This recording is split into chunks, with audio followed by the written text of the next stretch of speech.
ጤና ይስጥልኝ ተመልካቾቼ ዛሬ ይዤላችሁ የቀረብኩት ለመስራት ቀላል የሆነና የሚጣፍጥ የጨጨብሳ አሰራር ነው። እንደምትወዱት እርግጠኛ ነኝ። አሁን ወደ አሰራሩ እንሄዳለን።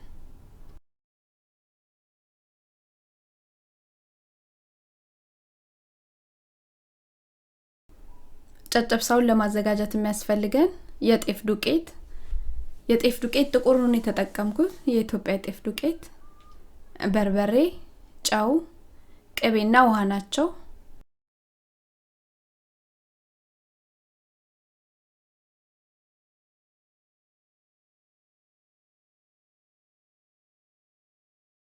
ሰፋ ባለ ዕቃ ውስጥ 2 ኩባያ የጤፍ ዱቄት አለኝ። ያዘጋጀሁትን ጨው አደርግና አቦካዋለሁ።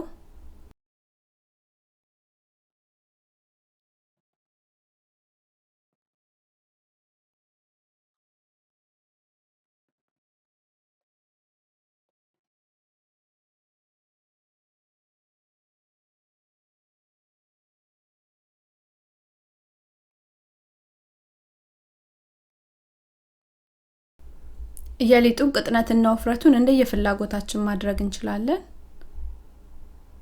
ከዚህ የባሰ ቀጠን ማድረግ ይቻላል ወይ ደግሞ ወፈር አድርጎ መጋገርም ይቻላል።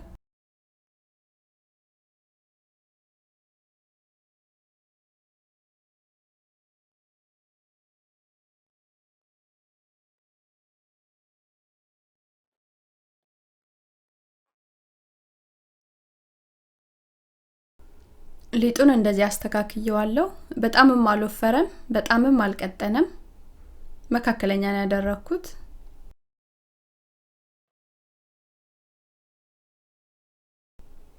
ቂጣውን በምጣድ ላይ ነው ጋገርኩት። በመጥበሻ ላይም መጋገር እንችላለን።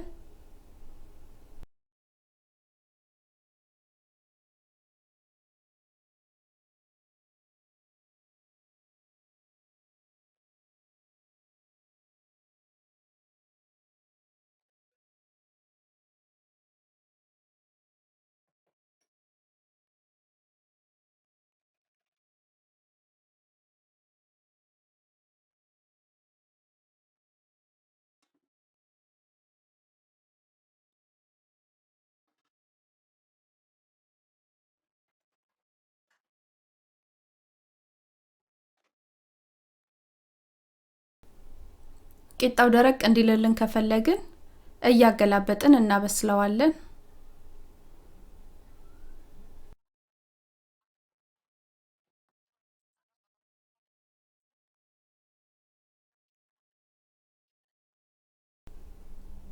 ቂጣውን ከምጣድ ካወጣን በኋላ ትንሽ እናቀዘቅዘውና እንደምንፈልገው ሳይዝ እንቆራርጠዋለን። ከፈለግንም በሽንኩርት መፍጫ አድርገን ድቅቅ አድርገንም መፍጨት እንችላለን። ቂጣችን ትንሽ ደረቅ ያለ ከሆነ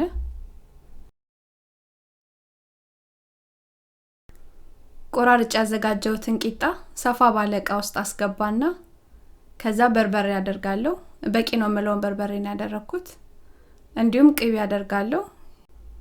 ቅቤውን አቅልጬ ነው ያስገባሁት።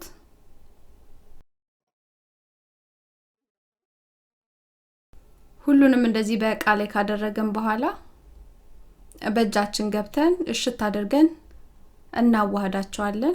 ቅቤውና በርበሬው ሙሉ ለሙሉ እስኪዳረስ ድረስ ማሸትና ማዋሃድ አለብን።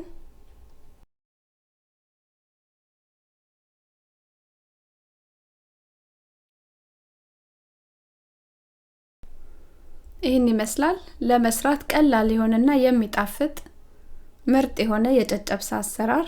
እንደወደዳችሁት እርግጠኛ ነኝ። አስተያየት ጥያቄ ካላችሁ እቀበላለሁ። አመሰግናለሁ። ደህና ሁኑ።